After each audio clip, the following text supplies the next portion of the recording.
en el año 2010 denuncié que Odebrecht hacía parte de un cartel nacional de la contratación. Precisamente cuando hacía público el informe sobre la contratación de la alcaldía de Samuel Moreno, elaborado junto al senador Luis Carlos Avellaneda y Carlos Vicente de Rú.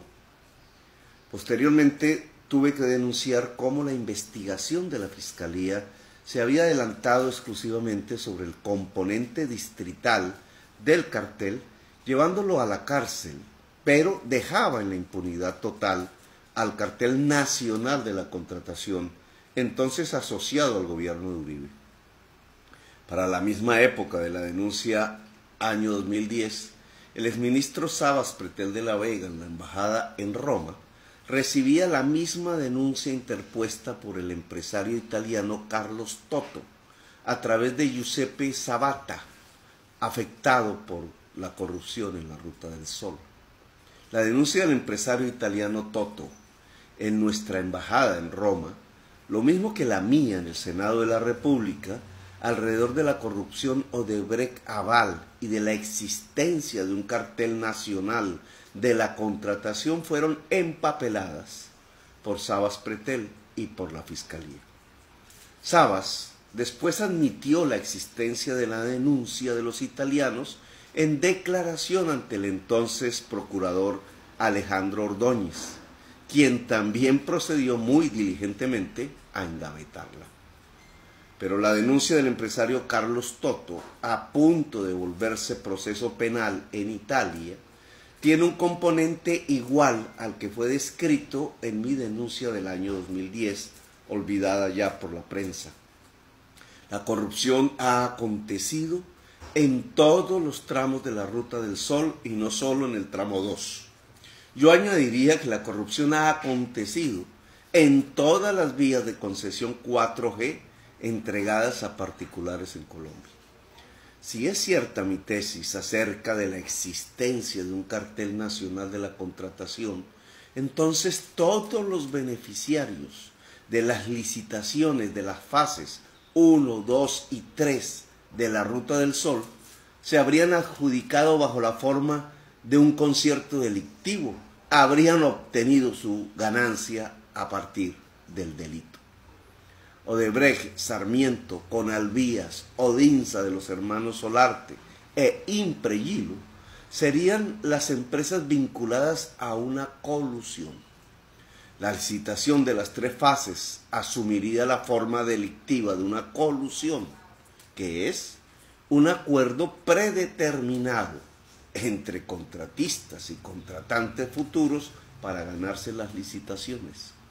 Eso es lo que afirmó Carlos Toto, el exembajador colombiano en Italia.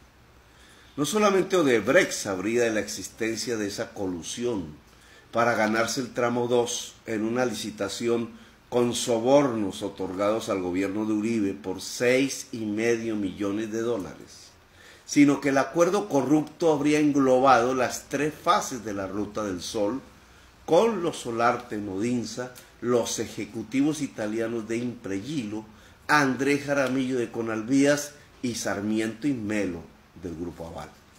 Los sobornos son, por tanto, muy superiores. La actividad delictiva de colusión en la licitación de las 3 fases de la Ruta del Sol estaría acompañada, y para eso es la corrupción, de sobrecostos en la licitación misma de la obra, que se calculan en 4 billones de pesos. Bajo la fiscalía de Néstor Humberto Martínez, se ha puesto en libertad a Andrés Jaramillo, a pesar de ser sindicado por 9 delitos, entre ellos lavado de activos y ser el gran desfalcador de la avenida 26 en Bogotá. Se puso también en libertad, sin oposición de la fiscalía, a José Elías Melo, y se aprestan a liberar a Paola Solarte. La libertad de Andrés Jaramillo se ha dado bajo la tesis del juez 20 de Garantías, quien afirma que delitos de cohecho no son corrupción, con lo cual ha permitido la prescripción del delito, mientras la Fiscalía se abstenía de denunciarlos por prevaricato.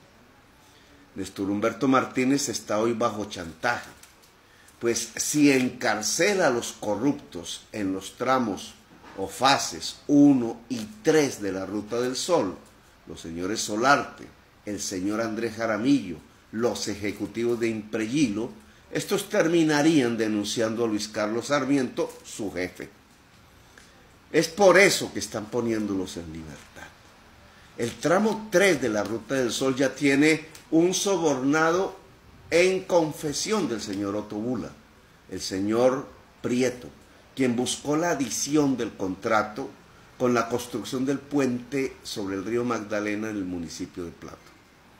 El italiano Carlos Toto, quien quería participar de la licitación allá en el año 2009, fue avisado del entuerto por su propio socio, que era copartícipe ya del negociado en Colombia, la sociedad Impregilo, quien es el socio mayoritario del consorcio Yuma de la fase 3 de la Ruta del Sol.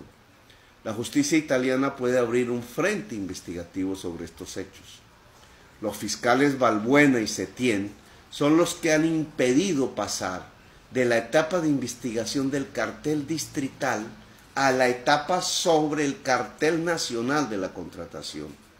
El fiscal Jaime Setien debería explicar públicamente, dado el sigilo con que la prensa ha manejado el tema, por qué el señor Pisano iba a ser y le pedían condena por 21 años de prisión, y en cambio el gran desfalcador de la avenida 26 de Bogotá, el señor Andrés Jaramillo, ha sido puesto en libertad y no ha pagado un peso de las multas impuestas. El contralor Maya puso una multa a Conalvías por 176.000 millones por el desfalco en la avenida 26, pero no ha sido aplicada por las maniobras de reestructuración societaria que impulsó Conalvías con el aval del superintendente de sociedades Luis Guillermo Vélez. Luis Guillermo Vélez también fue un exfuncionario de Luis Carlos Sarmiento. Si ustedes miran, casi que los beneficiarios de los 3 tramos de la avenida 26 en el cartel distrital de la contratación son los mismos beneficiarios de los 3 tramos de la Ruta del Sol en el gobierno de Uribe. Y no es una coincidencia. Hay una funcionaria que aparece tanto en la estructuración a nombre del Banco Mundial, el IFC, en la Ruta del Sol y en la avenida 26 con Samuel Moreno. Se trata de la señora Ana Teresa Palacios, que extrañamente no ha sido ni siquiera llamada a juicio y a interrogatorio por el fiscal Néstor Humberto Martínez. La maniobra delictiva de Sarmiento, de Brecht, Impregilo, Conalvías y Odinza no solo contó con la labor encubridora de Néstor Humberto Martínez, sino con la de Luis Guillermo Vélez en Super Sociedades. Gracias por haberme escuchado.